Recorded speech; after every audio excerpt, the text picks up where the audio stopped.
Hello dudes and डूडेट्स, क्या हाल चाल। अरे देखो वो आ गया। बेशर्मो, कैसी रही दो क्लासेस? सर शुरू की दो क्लासेस तो बहुत ही बढ़िया रही। अब बस एक काम करेंगे, इसको हम वाइंड अप कर देते हैं। हाँ, आज चैप्टर 14 वाइंड अप हो जाएगा। ठीक है सर। सर क्या पढ़ेंगे आज हम जितने भी मिसलिनियस टॉपिक हैं चैप्टर 14 में उन सबको पढ़ेंगे, स्टार्टिंग विद सेक्शन 162.1। सेक्शन 162.1 कहता है कि हर एक बंदे के लिए सेपरेट रेजोल्यूशन होना चाहिए उसकी अपॉइंटमेंट के लिए। फॉर एग्जाम्पल, हमारे पास 3 डायरेक्टर्स अपॉइंट हुए हैं, अमर, अकबर और एंथनी। तो इन तीनों के लिए हम सेपरेट रेजोल्यूशन से इनको अपॉइंट करेंगे। Resolution 1, resolution 2, resolution 3। Sir collectively नहीं हो सकता? हो सकता है। अगर हम मेंबर के पास एक प्रपोजल लेके जाएं और कहें सुनो ना मेंबर्स, हम चाहते हैं कि इन तीनों को एक ही रेजोल्यूशन से अपॉइंट कर दिया जाए, तो क्या हम कर सकते हैं? और अगर एक भी वोट अगेंस्ट में आया तो ये नहीं हो सकता, फिर हमको सबको सेपरेटली अपॉइंट करना पड़ेगा। देखो लॉ क्या कहता है, a single resolution shell not be moved for the appointment of 2 और मोर पर्सन्स। मतलब 2 या 2 से ज्यादा लोग एक सिंगल रेजोल्यूशन में नहीं आ सकते, unless the proposal to move such motion proposal has first been agreed by at the meeting without any vote cast against it. तो ये जो प्रपोजल है, इस प्रपोजल पे एक भी वोट अगेंस्ट में नहीं आना चाहिए। ठीक है sir. A resolution moved in contravention of the aforesaid provision shall be void whether or not any objection was made when it was moved. अब क्या हुआ, हमने प्रपोजल भी नहीं किया और हमने एक रेजोल्यूशन से पास कर दिया, किसी ने ऑब्जेक्ट भी नहीं किया। सबको लगा कि हाँ ठीक है, कंपनी सेक्रेटरी तो एक ही था, बाकी सब इतने पढ़े लिखे थे नहीं, तो सबने कहा हाँ ठीक है। लेकिन फिर भी ये जो रेजोल्यूशन है, this resolution shell be void. ठीक है सर। सर ये प्रोविजन किस किस पे अप्लाई नहीं होता? ये प्रोविजन प्राइवेट कंपनी पे अप्लाई नहीं होता, आईएफएससी पब्लिक कंपनी पे अप्लाई नहीं होता, गवर्नमेंट कंपनी पे अप्लाई नहीं होता, या ऐसी सब्सिडरी ऑफ गवर्नमेंट कंपनी पे अप्लाई नहीं होता जिसमें entire paid up share capital government companies ने होल्ड कर रखे हो। ठीक है सर। सर फर्स्ट डायरेक्टर कैसे अपॉइंट होता है? फर्स्ट डायरेक्टर हमने बात करी थी कि एओए में लिखा जाता है, और अगर एओए में कोई क्लॉज नहीं आया तो सब्सक्राइबर्स जो कि इंडिविजुअल्स हैं वो फर्स्ट डायरेक्टर माने जाते हैं। बिल्कुल सही। Appointment of director by board. यार देखो, बोर्ड वाले जितने भी डायरेक्टर्स हैं, चाहे वो एडिशनल हो, नॉमिनी डायरेक्टर हो, ऑल्टरनेट डायरेक्टर हो, कैजुअल वैकेंसी हो, उन सबको अपॉइंट होने का तरीका एक ही है। क्या सर? सबसे पहले तो आप आर्टिकल से पूछोगे, याद है ना 161, सारे आर्टिकल्स के पास जा रहे थे। उसके बाद आप क्या करोगे, आप उसके बाद देखोगे इसकी कोई डिस्क्वालिफिकेशन तो नहीं है, आप उससे उनकी कंसेंट लोगे DIR 2 में। उसके बाद आप ये देखोगे उनके पास दिन है कि नहीं। उसके बाद आप 7 दिन का नोटिस दोगे बोर्ड मीटिंग के लिए, एक बोर्ड रेजोल्यूशन पास करोगे, और बोर्ड रेजोल्यूशन पास करके DIR 12 फाइल कर दोगे अगले 30 दिनों में। और इन्हीं 30 दिन के साथ एक डिक्लेरेशन जाएगी MPP 1 में, जिसमें वो बताएगा कि वो किन किन और कंपनीज या बॉडी कॉर्पोरेट में एसोसिएटेड है। इसके बाद inform all the government authorities. अगर RBI या किसी और गवर्नमेंट अथॉरिटी को जानने की ज़रूरत है तो हम उसको बता देंगे। Same goes is casual vacancy. यहाँ पे आर्टिकल्स वाला पॉइंट आ जाएगा। आर्टिकल्स, कंसेंट, डिस्क्वालिफिकेशन, डिन, एवरीथिंग इज सेम। ये देखिए 7 days notice, board resolution, MBP 1, DIR 12 30 days, everything is same. बस जो आर्टिकल वाली बात है ये ऊपर आ जाएगी। Sir alternate director again same, लेकिन ऑल्टरनेट डायरेक्टर में याद रखना आर्टिकल्स भी देखने हैं, या तो अगर आर्टिकल्स में नहीं है तो रिजोल्यूशन भी पास हो सकता है। याद आ रहा है ना? हाँ जी हाँ जी हाँ जी सर, आर्टिकल ये ऑल्टरनेट डायरेक्टर में 2 चीज़ थी। बिल्कुल again same same, everything is same. ठीक है सर। ट्राइब्यूनल ने अगर किसी को अपॉइंट किया तो कैसे अपॉइंट होएगा? देखो ट्राइब्यूनल क्या होता है ना, ट्राइब्यूनल कभी कभी बोल सकता है, NCLT कभी कभी कंपनी को डायरेक्ट कर सकता है कि सुनो इन डायरेक्टर्स को अपॉइंट करो। सर मैं अगले दिन निकाल दूंगा, नहीं, इसमें रोटेशन, रिटायरमेंट बाय रोटेशन का क्लॉज नहीं लगता है। जब तक ट्राइब्यूनल चाहेगा तब तक वो कंपनी में डायरेक्टर अपॉइंट कर सकता है। सर डायरेक्टर कैसे अपॉइंट होता है? डायरेक्टर बेटा अपॉइंट होता है हमेशा DIR 12 फॉर्म से। एक तो DIR 3 याद करना था डिन वाला, एक DIR 12, इस फॉर्म से डायरेक्टर अपॉइंट होता है, और इसके साथ जाती है DIR 2 में कंसेंट। सर ठीक है, बिल्कुल सही। उसके बाद आता है प्रोपोर्शनल रिप्रेजेंटेशन, हम बाद में पढ़ेंगे क्योंकि ये कॉन्सेप्ट ऐसा है जो पूरे एक्ट को ओवरराइड करता है। सर ठीक है। नॉमिनी डायरेक्टर बेटा again same,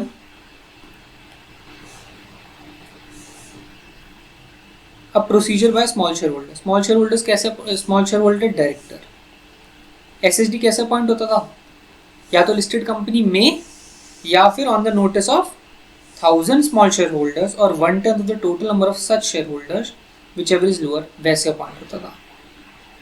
small share holders को किसी भी पर्सन को अगर इंटेंड करना है कि सुनो हम इसको चाहते हैं वोट पे लाना, तो उन्हें at least minimum 14 days before the meeting अपना नोटिस देना पड़ेगा कंपनी को कि हम चाहते हैं इसको अपॉइंट होना। फिर नोटिस के साथ क्या आएगा, हमने उस वक्त भी बात करी थी, उस बंदे को अपना डिन देना पड़ेगा, उस बंदे को कंसेंट देनी पड़ेगी, बताना पड़ेगा कि मैं डिस्क्वालीफाइड नहीं हूँ। अगर इंडिपेंडेंट डायरेक्टर की तरह होना है तो 149(6) जो हमने कल पढ़ा था वो देना पड़ेगा। सच director shell not B retire by rotation, हमने बात करी थी। स्मॉल शेयर होल्डर कभी भी रोटेशन से नहीं होता, उसका टेन्योर होता है मिनिमम, मिनिमम कह रहा हूँ, उसका टेन्योर होता है 3 years के लिए। जी सर। अगेन DI 12, इसके साथ letter of appointment, DI two consent interest in other entities. बिल्कुल सही बात है sir. A small shareholder director may be removed by passing ordinary resolution।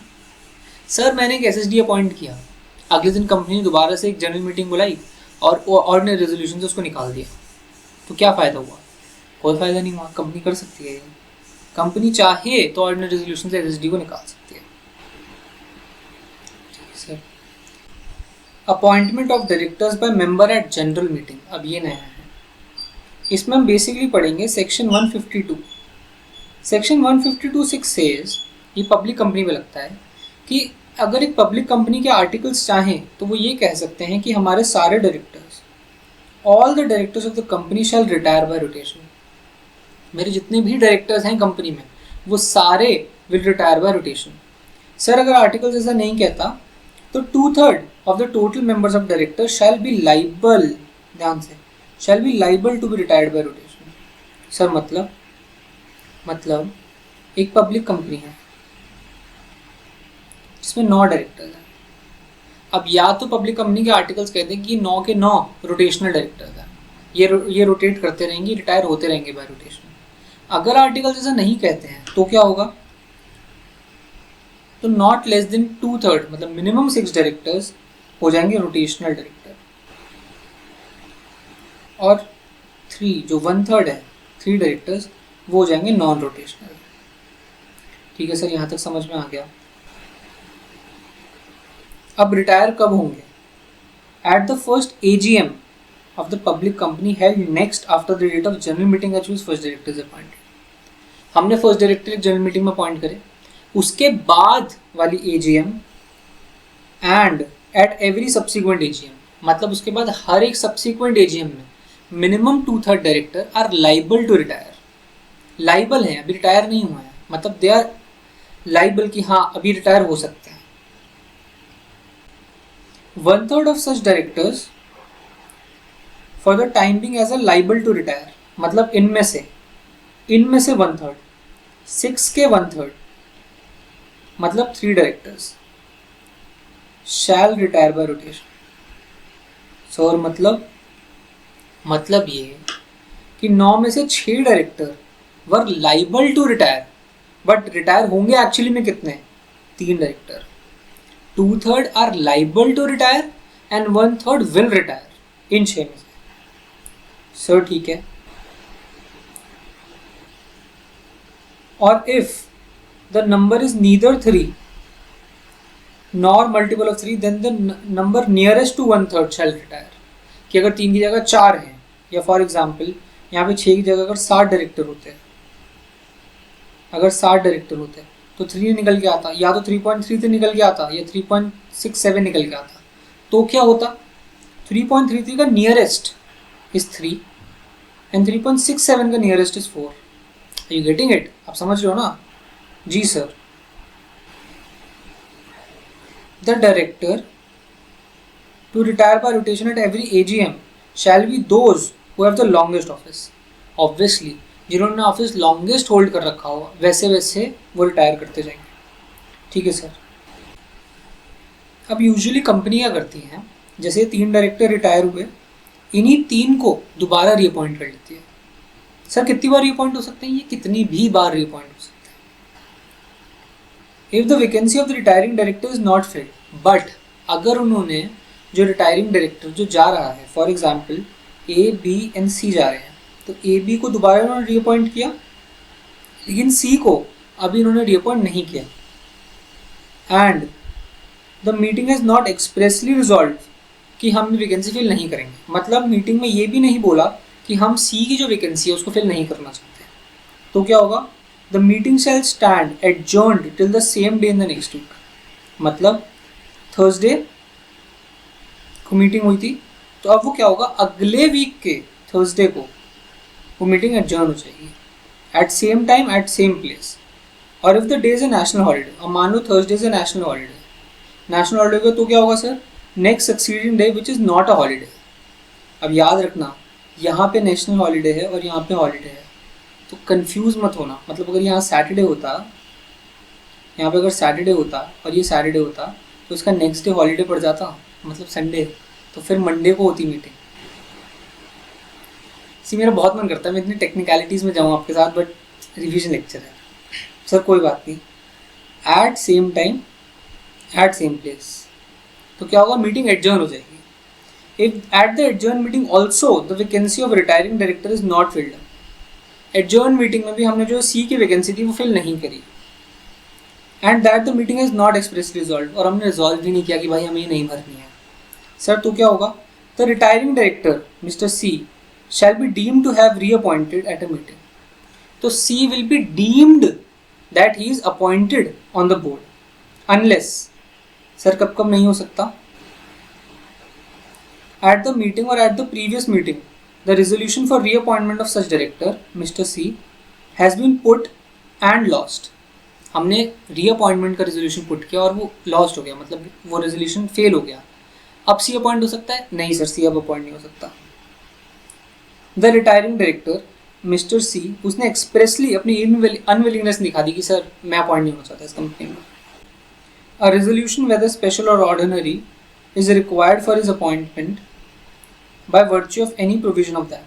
किसी भी प्रोविजन में ये था कि अगर ऐसे डायरेक्टर को अपॉइंट करना है तो ऑर्डिनरी या स्पेशल रेजोल्यूशन पास करना पड़ेगा, तो हम उसको ऐसे ही कैसे डीम कर देंगे? हम ऐसे ही उसको कैसे अपॉइंट कर देंगे जब तक OR या SR पास नहीं होता? जी सर। अब सेक्शन 152 सबसेक्शन 6 और 7 किस किस पे अप्लाई नहीं करते? गवर्नमेंट पे अप्लाई नहीं करते, या ऐसी सब्सिडरी पे नहीं करते, रेफर्ड अबव, जिसके पास सारी इंटायर शेयर होल्डिंग है। सर एक बात बताओ ना, गवर्नमेंट कंपनी मतलब प्राइवेट गवर्नमेंट कंपनी? अरे नहीं, पब्लिक गवर्नमेंट कंपनी, क्योंकि 156 किसके केस में लगता है? सिर्फ पब्लिक के केस में। जी sir. Procedure for reappointment of retiring director, पहले तो हम असर्टेन करेंगे कि कितने director are liable to retire. See this clause is only applicable on public companies. Retiring director किसी भी डिस्क्वालिफिकेशन से ना हो, उनकी कंसेंट लेंगे,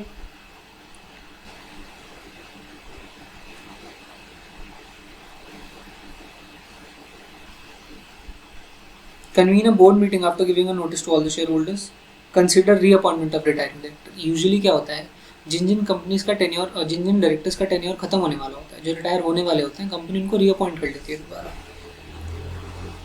ठीक है सर। 21 डेज क्लियर नोटिस देंगे AGM बुलाने के लिए, ऑर्डिनरी रेजोल्यूशन पास करेंगे उनकी रीअपॉइंटमेंट के लिए, और अगर लिस्टेड कंपनी है तो स्टॉक एक्सचेंज को उनकी कॉपी दे देंगे। सर DR12 फाइल करेंगे? DR12 फाइल करने की क्या जरूरत है? उनकी डेजिग्नेशन थोड़ी चेंज हो रही है, वो तो बस रीअपॉइंट हो रहे हैं।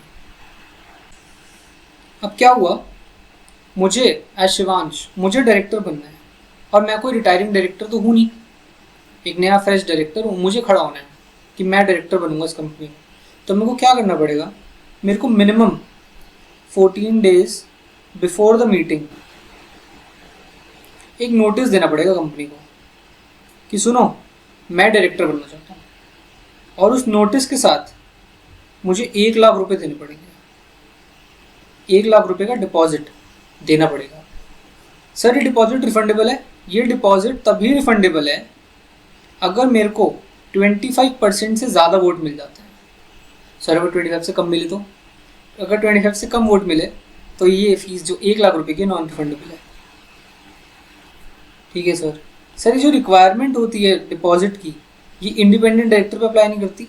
ऐसा डायरेक्टर इसको एनआरसी रिकमेंड करती है, उस पर अप्लाई नहीं करती, या कोई ऐसा डायरेक्टर जिसको बोर्ड खुद नॉमिनेट करता है उस पर अप्लाई नहीं होता। ठीक है सर। सेक्शन 160 ऐसी गवर्नमेंट कंपनीज पे अप्लाई नहीं होता जहाँ पे इंटायर जो share capital that is held by central government. Private company पे अप्लाई नहीं होता, या ऐसे सेक्शन 8 कंपनीज पे अप्लाई नहीं होता जो कि whose article provides for election of directors by ballot, इन पे अप्लाई नहीं होता। सर प्रोसीजर क्या होता है? प्रोसीजर सिंपल है यार, मैं नोटिस दूंगा, जैसे ये मीटिंग है,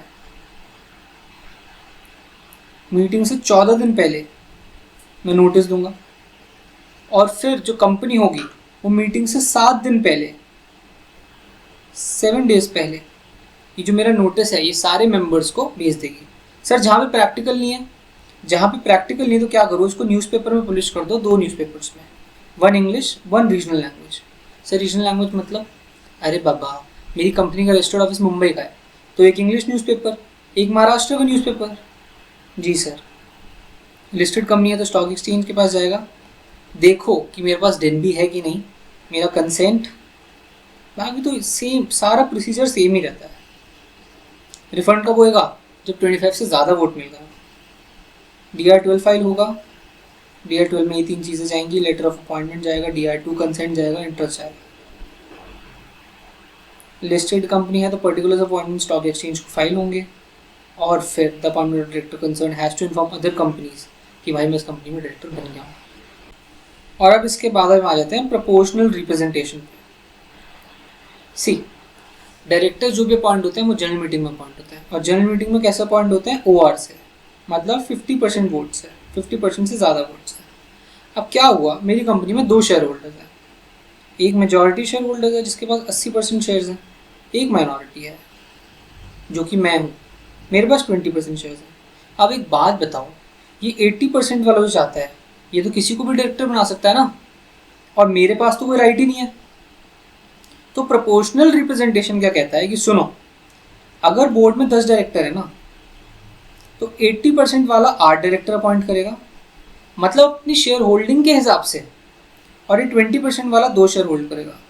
तो प्रोपोर्शनल रिप्रेजेंटेशन का जो कॉन्सेप्ट होता है, ये माइनॉरिटी को एक पावर देता है कि तुम्हारे पास जितने शेयर्स है ना, उतना राइट बोर्ड में तुम ले लो डायरेक्टर्स अपॉइंट करने का। अगर 163 आर्टिकल्स में provide for the appointment of not less than 2/3 of its directors bye proportional representation. Sir कितने डायरेक्टर अपॉइंट कर सकते हैं? मिनिमम 2/3 आप प्रोपोर्शनल रिप्रेजेंटेशन से अपॉइंट कर सकते हो। प्रोपोर्शनल रिप्रेजेंटेशन का तरीका होता है बाय सिंगल ट्रांसफरेबल वोट और बाय क्यूमुलेटिव वोटिंग। अब सी, ये single transferable vote, cumulative voting ये आज तक आया नहीं, इनफैक्ट प्रोपोर्शनल रिप्रेजेंटेशन ही पेपर में नहीं आया। बट सिंगल ट्रांसफरेबल वोट क्या होता है? फॉर एग्जाम्पल 4 कैंडिडेट हैं जिनको हमें वोट करना है, तो हम सिंगल ट्रांसफरेबल वोट में क्या करते हैं, अपनी प्रेफरेंस लिखते हैं कि या तो मिस्टर ए, या मिस्टर बी, या मिस्टर सी, या मिस्टर डी। अब क्यूमुलेटिव वोटिंग में क्या होता है, मेरे पास एज शिवांश एक वोट नहीं है, मेरे पास 4 वोट हैं, तो वो 4 वोट मैं चाहूँ तो मिस्टर ए को दे सकता हूँ, या 2 ए को दे सकता हूँ, 2 बी को दे सकता हूँ, या 3 ए को दे के 1 सी को दे सकता हूँ, ये कर सकता हूँ। इन्हीं तरीकों से प्रोपोर्शनल रिप्रेजेंटेशन होती है। And such appointment made once in 3 years, मतलब such appointment may be made once in 3 years, मतलब हर 3 सालों में प्रोपोर्शनल रिप्रेजेंटेशन वाले डायरेक्टर अपॉइंट होते हैं। And casual vacancy of such director shall be filled, और कैजुअल वैकेंसी तो वही 161(4) की तरह से फिल होती है, same. In case of government company section 163 apply नहीं करता। गवर्नमेंट कंपनी जहाँ की entire paid up share capital is held by central government और स्टेट गवर्नमेंट, और गवर्नमेंट्स ऑफ सेंट्रल गवर्नमेंट और 1 और मोर स्टेट गवर्नमेंट्स, या सब्सिडरी ऑफ गवर्नमेंट कंपनी जिसमें entire paid up share capital government company का लगा हुआ है। सर ठीक है, इसके बाद ये सब पढ़ लिया था।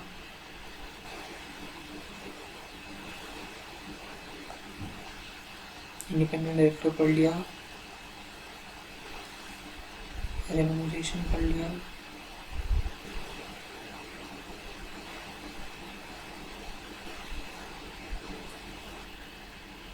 इसके बाद हम आ जाते हैं सेक्शन 164 पे। जो डिस्क्वालिफिकेशंस की बात करता है कि कब कब एक डायरेक्टर डिस्क्वालीफाई हो जाएगा अपने ऑफिस से। A person shall not be eligible for appointment. याद है हम चेक करते थे डिस्क्वालिफिकेशन, मैंने आपको बताया था कि डिस्क्वालिफिकेशन चेंज करेंगे कि डायरेक्टर कब डिस्क्वालीफाई हो जाएगा या कब नहीं हो सकता। अगर एक बंदा 164 को नॉन कंप्लाई कर देता है तो वो अपॉइंट नहीं हो सकता। मतलब अगर एक बंदा डिस्क्वालीफाइड है तो person shall not be eligible for appointment. अब वो डायरेक्टर नहीं बन सकता। कब कब? ही इज अनसाउंड माइंड, पागल है। And stand so declare by the competent court. ऐसे नहीं कि मैंने बोला मैं पागल हूँ और मैं डायरेक्टर नहीं बन सकता। अगर मेरे को कोर्ट ने डिक्लेयर किया कि मैं अनसाउंड माइंड हूँ तो मैं नहीं डायरेक्टर बन सकता।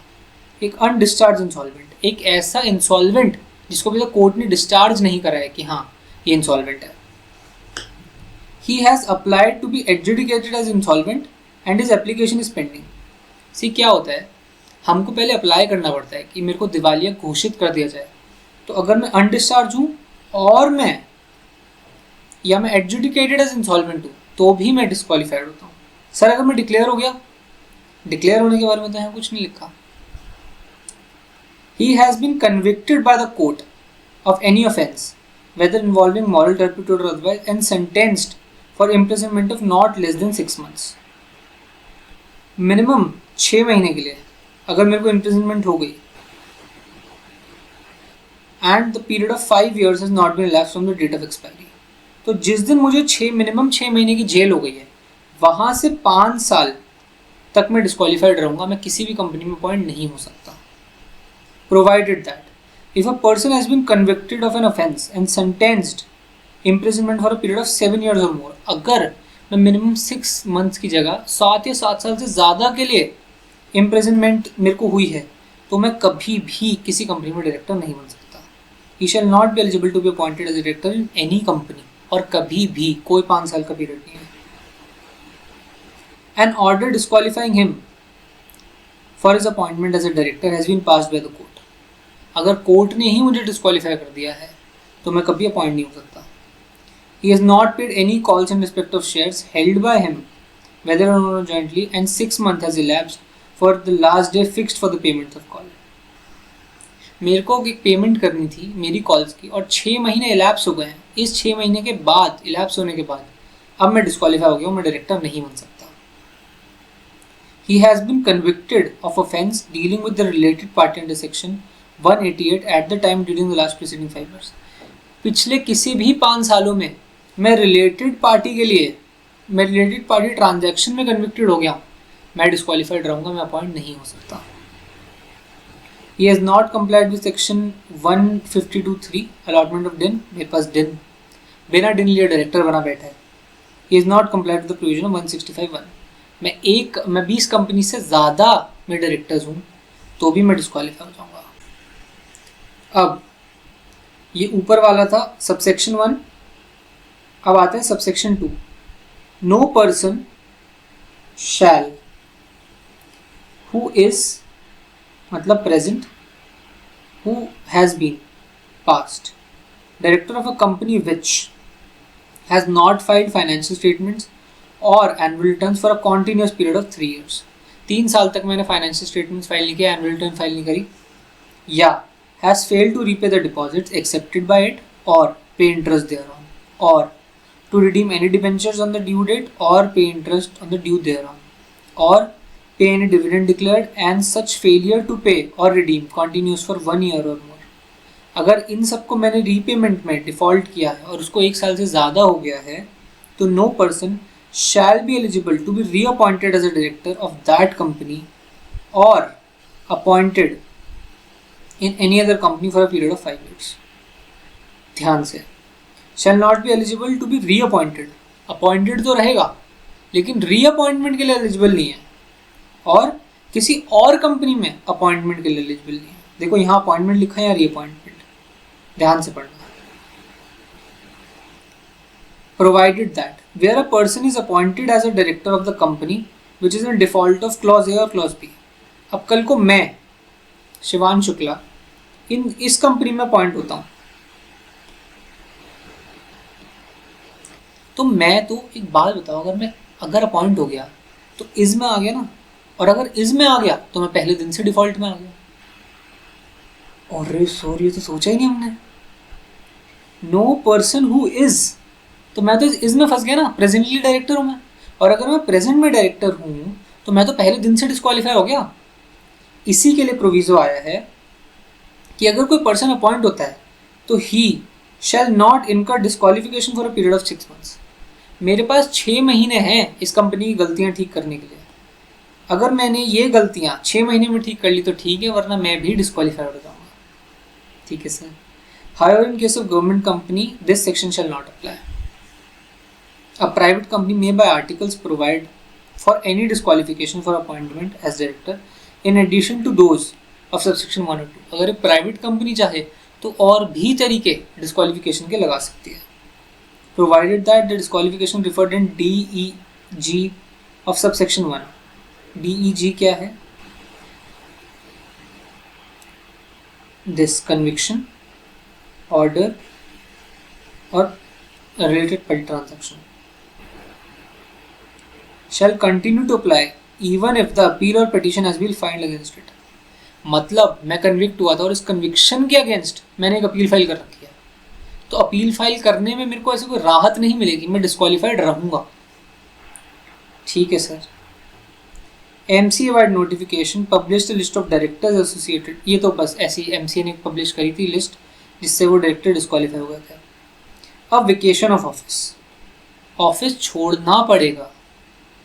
According to section 167 of the companies act, the office of the director shall become vacant in case he incurs any disqualification specified in 164। अगर 164 में कोई भी डिफॉल्ट किया और आप डिस्क्वालीफाई हुआ है, आपको तुरंत अपना ऑफिस छोड़ना पड़ेगा। The office of the director shall become vacant in all the companies other than the company in which he is in default under that subsection। मतलब मेरी जिस कंपनी में डिफॉल्ट हुआ है उस कंपनी में मैं रहूँगा, बाकी वो सारी कंपनियों से मेरे को वेकेट करना पड़ेगा। ठीक है सर, पहली चीज़ तो ये हो गई है।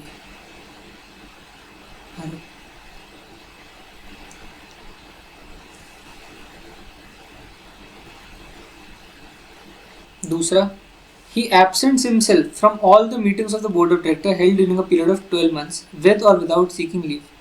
पिछले 12 महीने में मैं किसी भी मीटिंग में आया ही नहीं।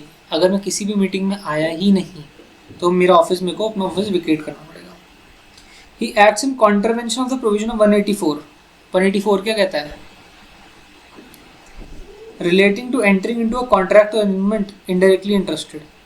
अगर मैं कोई ऐसे कॉन्ट्रैक्ट या अरेंजमेंट में आ जाता हूँ और मैं सेक्शन 184 का उल्लंघन कर देता हूँ, मेरे को अपना ऑफिस छोड़ना पड़ेगा। He fails to disclose his interest 184 MBP 1 में मैंने अपने इंटरेस्ट डिस्क्लोज नहीं किया, मेरे को अपना ऑफिस छोड़ना पड़ेगा। He becomes disqualified by an order of tribunal. जैसे ही ट्राइब्यूनल ने ऑर्डर दिया मेरा डिस्क्वालीफाई होने का, मेरे को अपना ऑफिस छोड़ना पड़ेगा।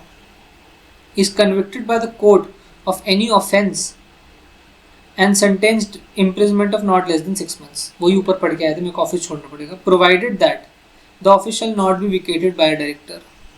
अब कब नहीं हो पाएगा? In case the order referred to in clause 6 and F, clause E and F, E और F में मेरे को अपना ऑफिस नहीं छोड़ना पड़ेगा for 30 days from the date of conviction of order of disqualification.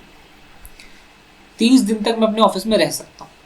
Where an appeal or petition is preferred within 30 days against the conviction until the expiry of 7 days from the date of which the appeal is disposed of। अब मेरे को 30 दिन मिले, उस 30 दिन में मैंने appeal file कर दी। अपील के डिस्पोज होने के बाद, ये अपील थी, अपील डिस्पोज हो गई, अभी भी मेरे पास 7 दिन है। वेयर द फर्दर अपील, अब मैंने 7 दिन में एक और अपील फाइल कर दी, इसको सेकेंड अपील कहते हैं।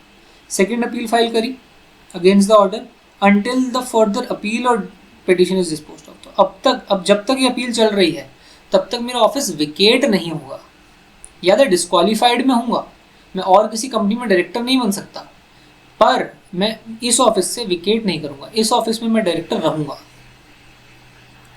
ठीक है सर, बिल्कुल ठीक है।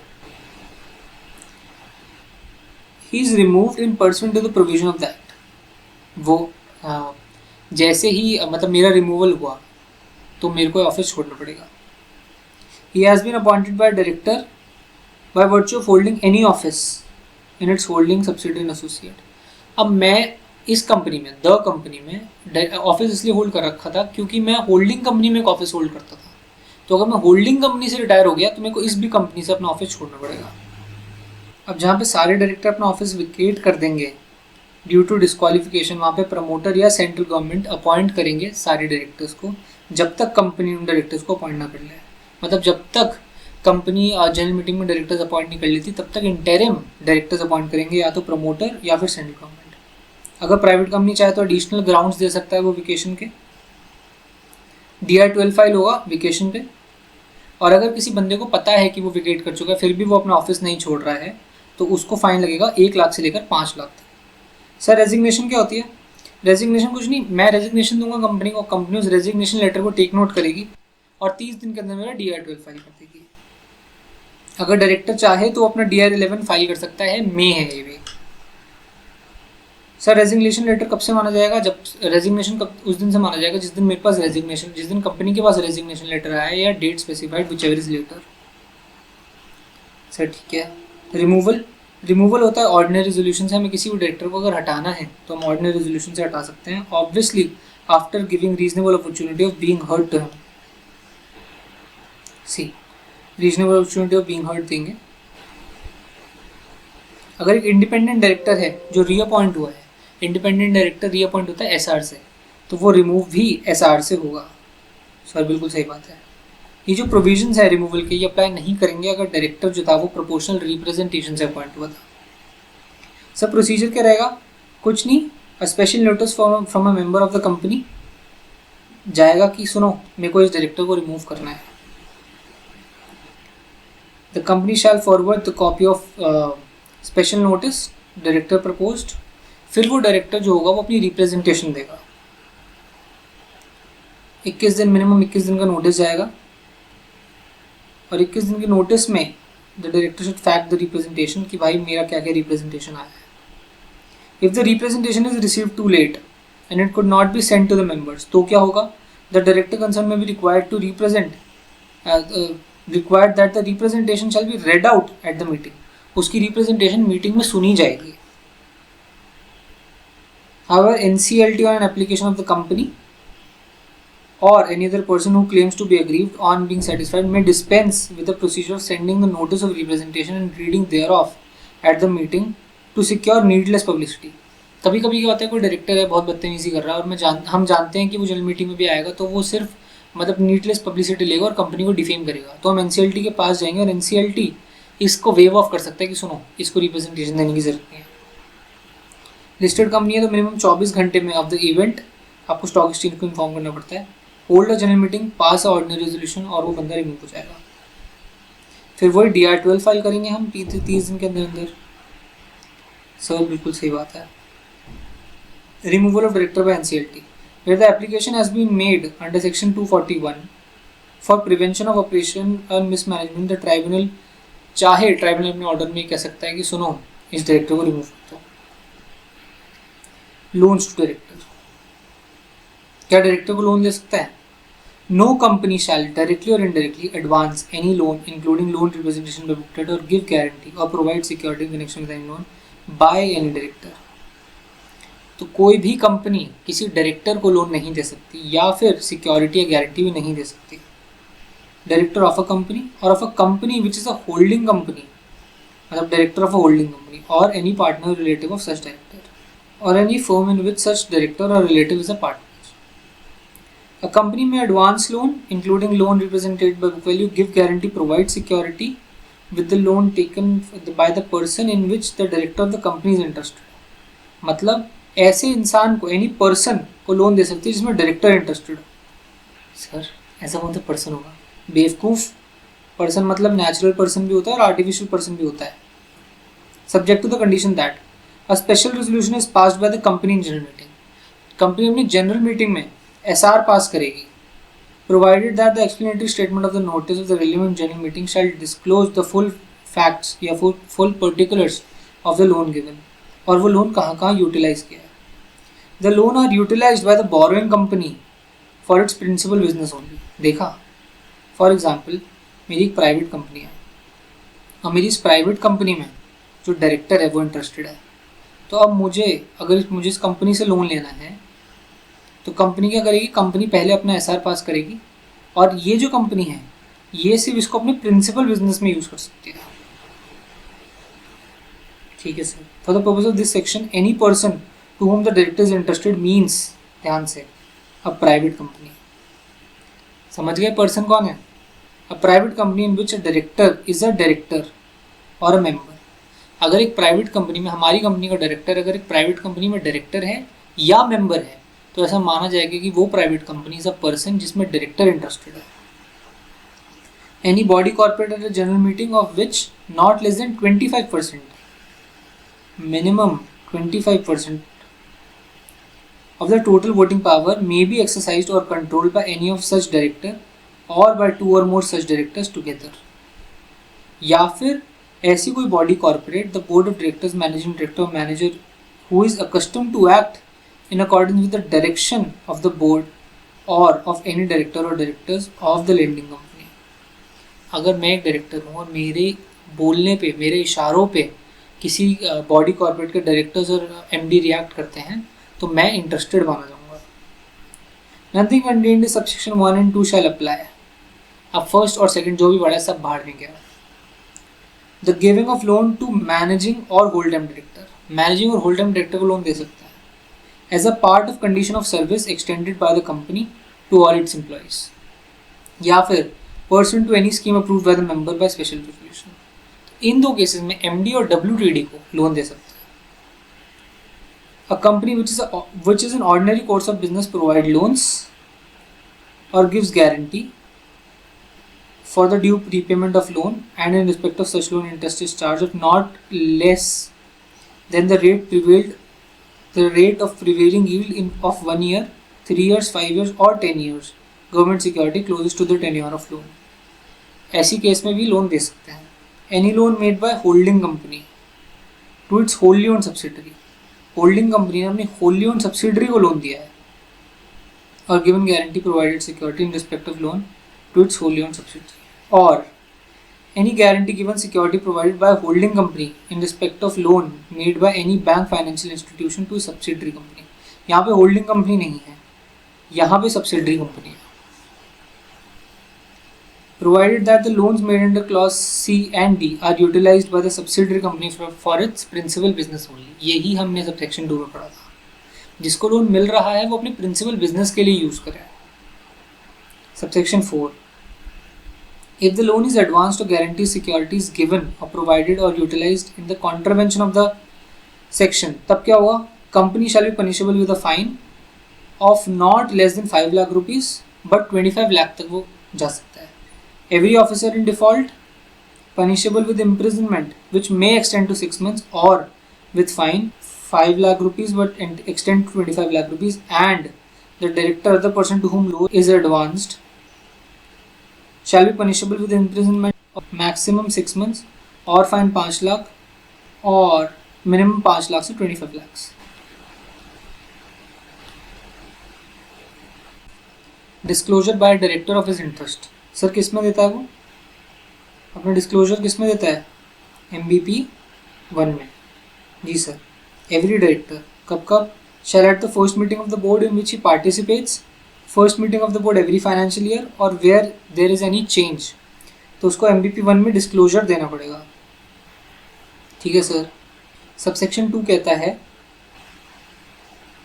that every director of a company who is in any way whether directly indirectly concerned or interested in a contract or arrangement, यहाँ पे उसकी डिस्क्लोजर की बात हो रही थी, यहाँ पे कह रहा है किसी ऐसे कॉन्ट्रैक्ट या अरेंजमेंट में अगर आप हो, किसके साथ? ऐसी किसी बॉडी कॉर्पोरेट के साथ जिसमें वो डायरेक्टर या फिर director in association with other directors hold more than 2% of the share holding of the body corporate. तो अगर ये मेरी कंपनी है और ये कोई बॉडी कॉर्पोरेट है और इस बॉडी कॉर्पोरेट में मैं 3% होल्ड करता हूँ, तो इसके साथ जो भी एग्रीमेंट कॉन्ट्रैक्ट होगा मेरे को वो बताना पड़ेगा, डिस्क्लोज करना पड़ेगा। और is a promoter, manager, chief executive officer of that body corporate, या फिर मैं प्रमोटर हूँ, मैनेजर हूँ, CEO हूँ उस बॉडी कॉर्पोरेट का, तो भी अगर मैं उसके साथ ऐसी बॉडी कॉर्पोरेट के साथ कोई कॉन्ट्रैक्ट अरेंजमेंट में आता हूँ तो मुझे वो डिस्क्लोज करना पड़ेगा। या फिर विद अ फर्म और other entity in which such director is a partner owner member shall disclose the nature of his concern or interest at the meeting of the board in which the contract or agreement is discussed. तो मेरे को उस meeting में बताना पड़ेगा कि भाई इसमें मैं इंटरेस्टेड हूँ इस वजह से, and shall not participate in such meeting, और फिर मैं उस मीटिंग में पार्टिसिपेट भी नहीं कर सकता. सर ठीक है. प्रोवाइडेड दैट अ डायरेक्टर जो उस टाइम पे इंटरेस्टेड नहीं था पर बाद में इंटरेस्ट हुआ, तो जैसे ही जिस वक्त वो इंटरेस्टेड हुआ उसको बोर्ड में कन्वे करना पड़ेगा कि आज से मैं इस चीज़ में इंटरेस्टेड हूँ. अगर कंपनी ऐसे मतलब मैंने डिस्क्लोज नहीं किया या डायरेक्टर ने डिस्क्लोज नहीं किया फिर भी कंपनी ने कॉन्ट्रैक्ट कर लिया, तो that contract is voidable at the option of the company. Sir ठीक है.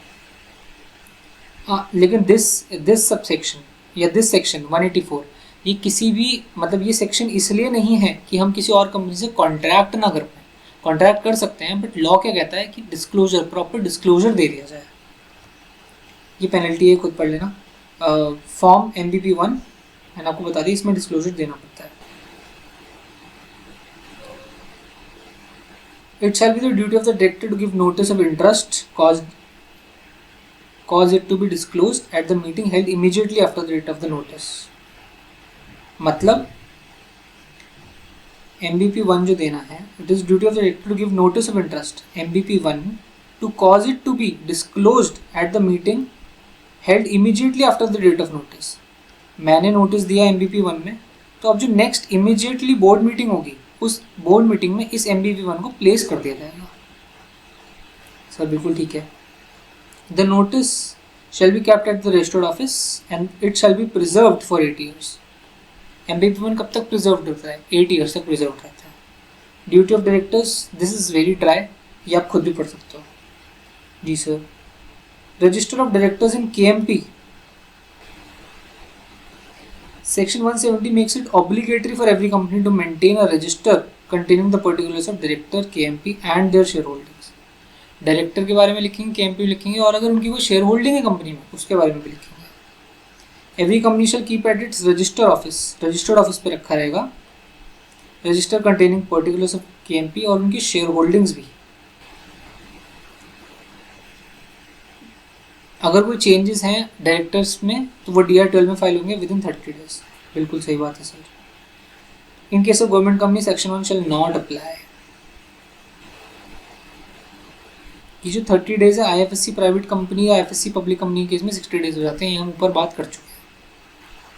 सर ठीक है. द रजिस्टर्ड ऑफ डायरेक्टर्स और KMP ऊपर वाला shall open for inspection during the business hour and the members shall have the right to take extracts of the copies and request will be provided within 30 days free of cost. तो ये जो हैं ये registered office में पड़े रहेंगे और कोई भी मेंबर चाहे तो ड्यूरिंग द बिजनेस आवर्स इन्हें इंस्पेक्ट कर सकता है. Such registers will also be kept open for inspection at every AGM. Her AGM में भी ये ओपन रखे जाएंगे और कोई भी मेंबर से इंस्पेक्ट कर सकता है, कोई भी person, and shall made accessible to any person. अब यहाँ पे मेंबर्स नहीं लिखा है, यहाँ पे पर्सन लिखा है. सर पर्सन का मतलब, फॉर एग्जाम्पल एक AGM थी, अब उस AGM में मेरे को जाना था, मैं मेंबर था. अब जो शिवांश था वो मेंबर था, और मैंने क्या करा, मैंने अपने प्रॉक्सी को भेज दिया वहाँ पे. मेरा प्रॉक्सी था भोला, मैंने भोला को भेज दिया. तो भोला क्या हुआ, अब भोला ऐसे ही मज़े मज़े में था. भोला ने कहा सुनो मेरे को रजिस्टर ऑफ डायरेक्टर्स और KMP दिखाओ. अब कंपनी ने बोला हम क्यों दिखाएं, आप कौन हो? उन्होंने बोला मैं प्रॉक्सी हूँ. तो उन्होंने बोला कि प्रॉक्सी को दिखाएंगे, मेंबर को दिखाएंगे, जब शिवांश आएगा हम शिवांश को दिखा देंगे, हमें कोई प्रॉब्लम नहीं है. भोला ने कहा भाई यहाँ पे एनी पर्सन लिखा हुआ है, हर पर्सन को, जस्ट अ सेकंड, किसी भी पर्सन को दिखा सकते हैं. If the inspection during the business hours is refused, तो क्या होगा, रजिस्ट्रार के पास हम एप्लीकेशन देंगे और रजिस्ट्रार ऑर्डर कर सकता है कि सुनो इसको दिखाया जाए. इन case of government company 171 shall not apply. And with that हमारा चैप्टर 14 खत्म होता है. सर 3 क्लासेस लग गई इसमें. हाँ ये इकलौता चैप्टर है सर जिसमें 3 क्लासेस लगी है. खैर अब मैं चाहता हूँ अब इस चैप्टर को अच्छे से रिवाइज कर लो, और कोई भी डाउट्स, कोई भी आपत्ति आए तो वो कमेंट्स में लिख देना, मैं सारे कमेंट्स पढ़ता हूँ and I will reply each and every one of you. जी सर। ओके, विद दैट हम ये लेक्चर ख़त्म करते हैं। Thank you for joining. कल मिलते हैं किसी नए चैप्टर के साथ। Until then I am gonna see you next time.